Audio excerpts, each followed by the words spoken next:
de l'autre côté du miroir. Alors, avant que je vous lise ce texte que j'ai écrit il y a quelques années, j'aimerais vous demander en fait de vous concentrer sur chaque mot, de prendre le temps d'imaginer un peu tout ce que je décris et d'essayer de deviner, vous, dans quelles circonstances j'ai écrit ce texte ou dans quelles circonstances ce texte il pourrait en fait coller à votre vie. D'accord?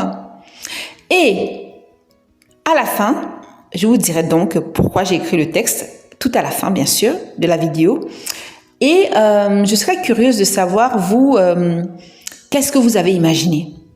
Voilà. À très vite, merci.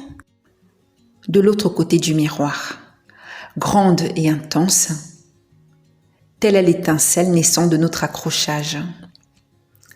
Immense et absurde, telle est l'interprétation qui en découle, parce qu'il déborde franchement d'imagination. C'est le moins qu'on puisse dire. À travers ses yeux, je découvre un nouveau visage, une toute nouvelle projection. Bref, un tout nouveau masque.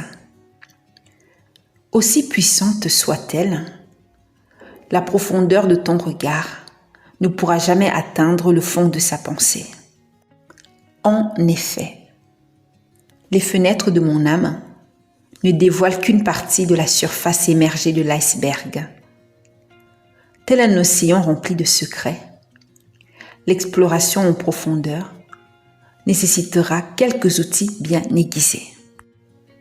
À ce stade de la traversée, la patience est de rigueur afin que le bateau ne tangue pas trop.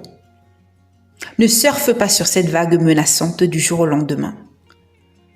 À ce rythme-là, nous risquons fort d'éteindre l'unique bougie qui nous éclaire encore. Par pitié, évite aussi de l'éclabousser. À ma place, je meurs déjà assez de froid comme ça.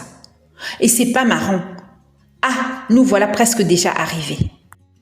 Regarde, nous sommes tout près de la côte. De l'autre côté de la rivière, nous nous dirons au revoir. Le chemin de tous les possibles nous sera encore ouvert, je pense, je l'espère. J'emporterai avec moi un peu de son parfum.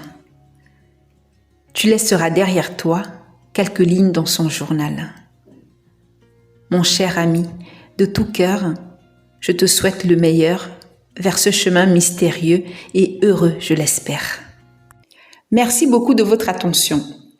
Alors, j'ai écrit ce texte, c'était il y a quelques années. Je travaillais dans une boîte, en fait, avec un collègue. On était 2 pour un projet, dans une grande boîte. Et au bout de quelques mois, lui devait quitter la boîte, en fait. Et moi, j'allais travailler pour tout un autre projet. Il voulait que moi, j'écrive un peu ce que je pensais de lui, juste écrire des textes, ce qui m'avait inspiré. Donc, j'ai voulu lui souhaiter une bonne continuation. Et il faut savoir que ce collègue et moi, même si on était on avait une bonne complicité, on était juste collègues, on s'entendait très bien. Il faut savoir qu'au départ, j'étais très froide, distante. C'était un peu mon premier boulot en Allemagne, à Berlin. Et j'avais envie de me concentrer un peu sur mon travail. Et du coup, lui, il vivait très mal au départ le fait de me voir très froide, distante, tout en étant une bonne collègue. Il comprenait pas en fait que c'était une façon un peu de se protéger, peur de perdre son premier emploi, etc. Et parfois, je pouvais le trouver peut-être un peu, comment expliquer, des fois un peu trop rentre dedans, voilà. Mais au fil du temps, on a vraiment fini par créer une très bonne complicité. Voilà, est-ce que c'est ce que vous avez imaginé? Je vais dire un contexte un peu comme ça ou pas? Je vous attends dans les commentaires. Merci.